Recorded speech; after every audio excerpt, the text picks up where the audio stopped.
Magandang buhay! Halina't matuto kasama si Teacher Aika, your online teacher. Simulan na natin! Reading and Literacy, Grade 1, Term 1, Week 1, Day 1. Chant, Rhymes, and Poems. Learning Competencies. 1. Chant rhymes and poems. 2.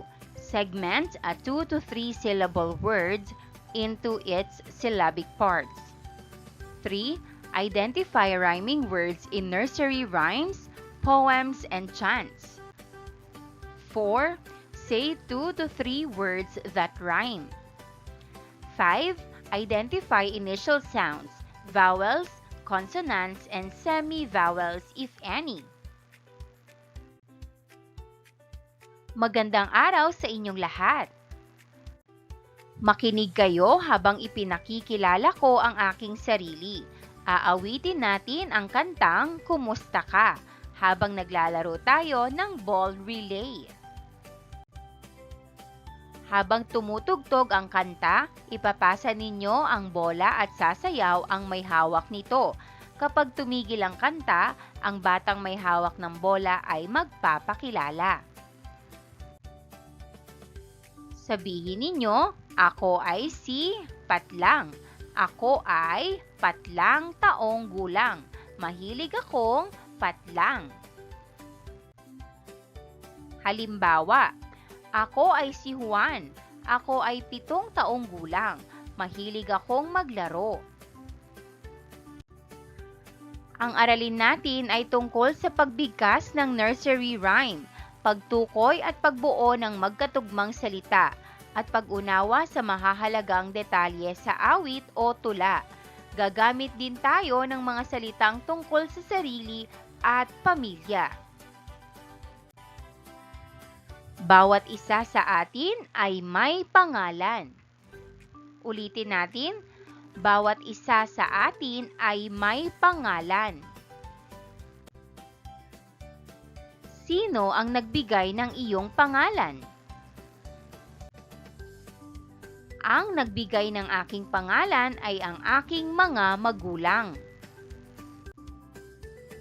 Mahalaga ba na tayo ay may pangalan? Oo, mahalaga na tayo ay may pangalan dahil ito ang pagkakakilanlan natin. Bakit kaya? Mahalaga ito upang makilala tayo ng ibang tao at matawag tayo ng tama. Aawit tayo ng isang awit tungkol sa kahalagahan ng ating pangalan gamit ang himig ng Ako ay may lobo. Maaari ninyong tingnan ang mga larawan habang tayo ay umaawit. Narito ang liriko ng kanta. Tinay ang aking ngalan, bigay ni nanay at tatay. Ang aking pangalan ay mahalaga, sa bawat isa'y may halaga. Kaya't ito'y aking alagaan at ipagmalaki ng lubusan. Mga tanong. Ano ang pangalang nabanggit sa kanta? Ang pangalang nabanggit sa kanta ay Tinay. Tinay. Sino ang nagbigay nito sa kanya? Binigay ito ng kanyang nanay at tatay. Ano ang damdamin ng kanyang tatay? Masaya at proud ang kanyang tatay. Ilang taong gulang si Tinay? Walang nabanggit kung ilang taong gulang si Tinay. Nasa anong baitang si Tinay? Walang nabanggit kung nasa anong baitang si Tinay.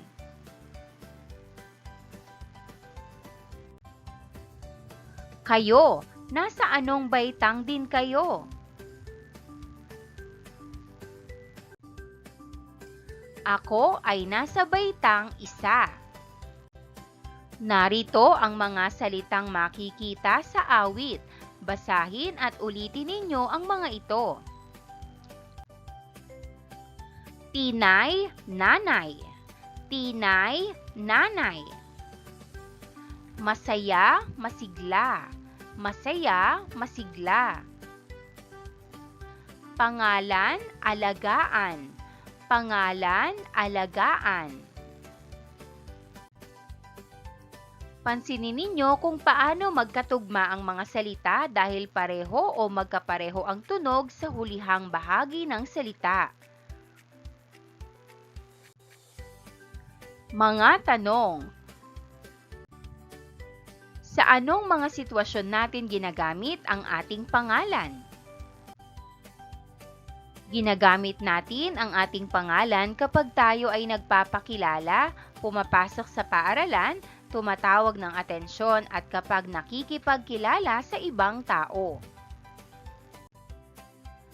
Anong impormasyon tungkol sa sarili ang ating sinasabi tuwing tayo ay nagpapakilala? Kapag tayo ay nagpapakilala, sinasabi natin ang ating pangalan, edad, baitang at minsan ay ang ating hilig o interes. Ano ang dapat mong gawin kapag nagpapakilala ng pangalan ang iyong kaklase?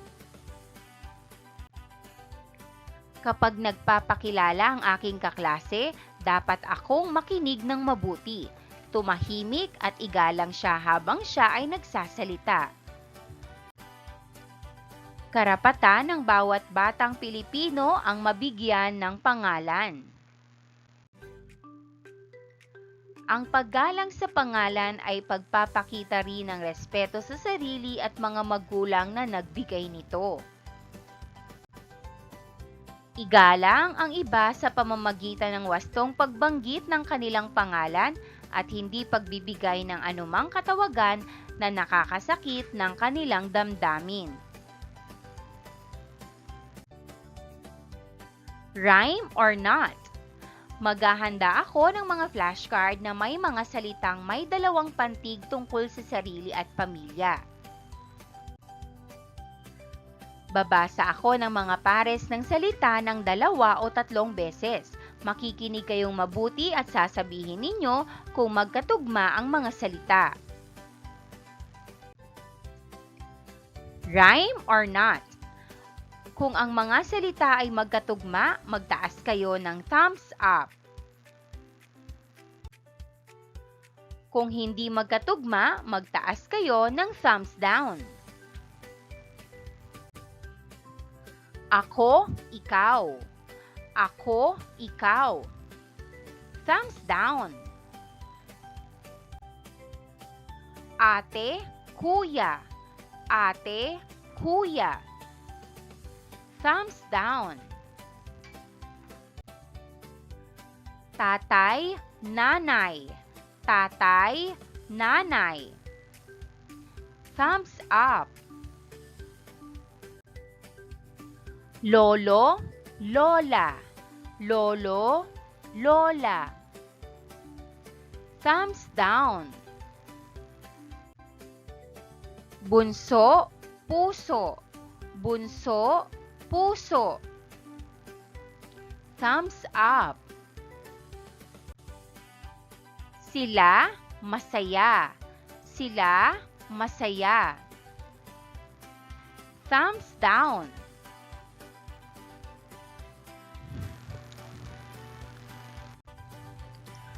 Pangalan, magulang.